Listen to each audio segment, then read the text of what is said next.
concern is the balance of debate on the list of potential speakers. All men. The fact that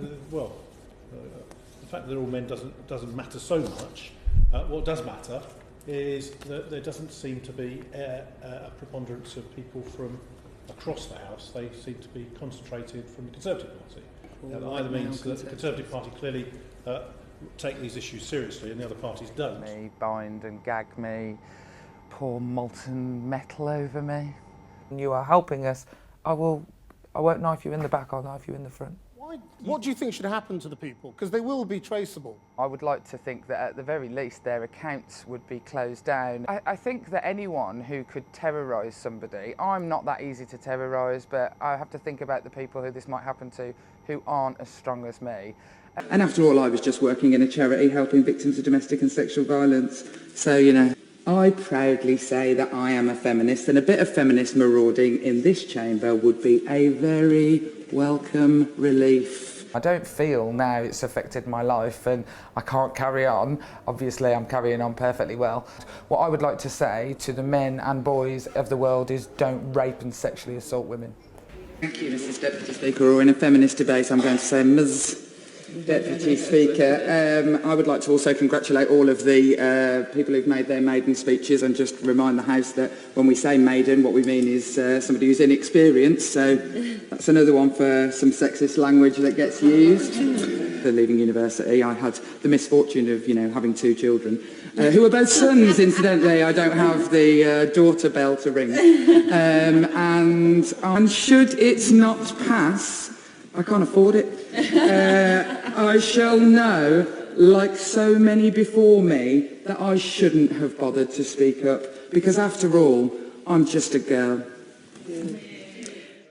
I don't feel like a victim. Conveniently falls on Thursday the 19th of November, which is a date when you may or may not have some time to allocate, so it will be very fitting.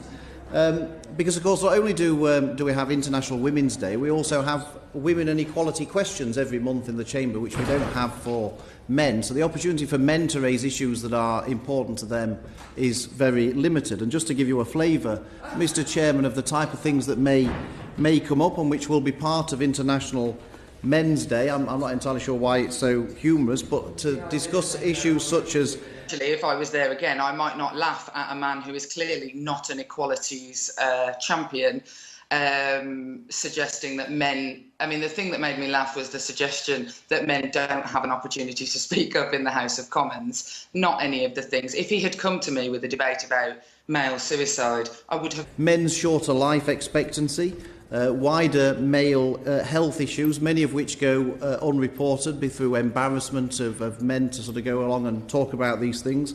The high suicide rate amongst men, the propensity for violence against men. There's many male victims of domestic violence, again, as something that goes very much unreported because of lots of embarrassment about it.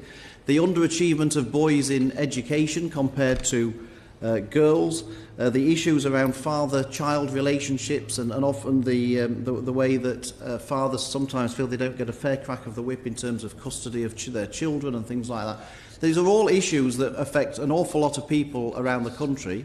Whether people agree with some people's views or not, I think it's important that the House of Commons debates these issues. I think people can recognise that they are all very real issues for many people in the country. And so in the spirit of gender equality, given that we have the debate each year on International Women's Day, which I suspect will continue under this committee, I thought it would only be fair that we had an opportunity to debate these issues under the flag of International Men's Day, which is this year on Thursday the 19th of November.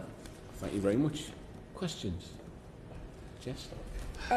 You have to excuse me for laughing, that the idea that men don't have the opportunity to ask questions in this place is a frankly laughable thing. As I say, as the only woman on this committee, it seems like every day to me is... Well, I wasn't making, with respect, I wasn't making that point. I wasn't making the point that men don't have an opportunity to ask. I was about men's issues.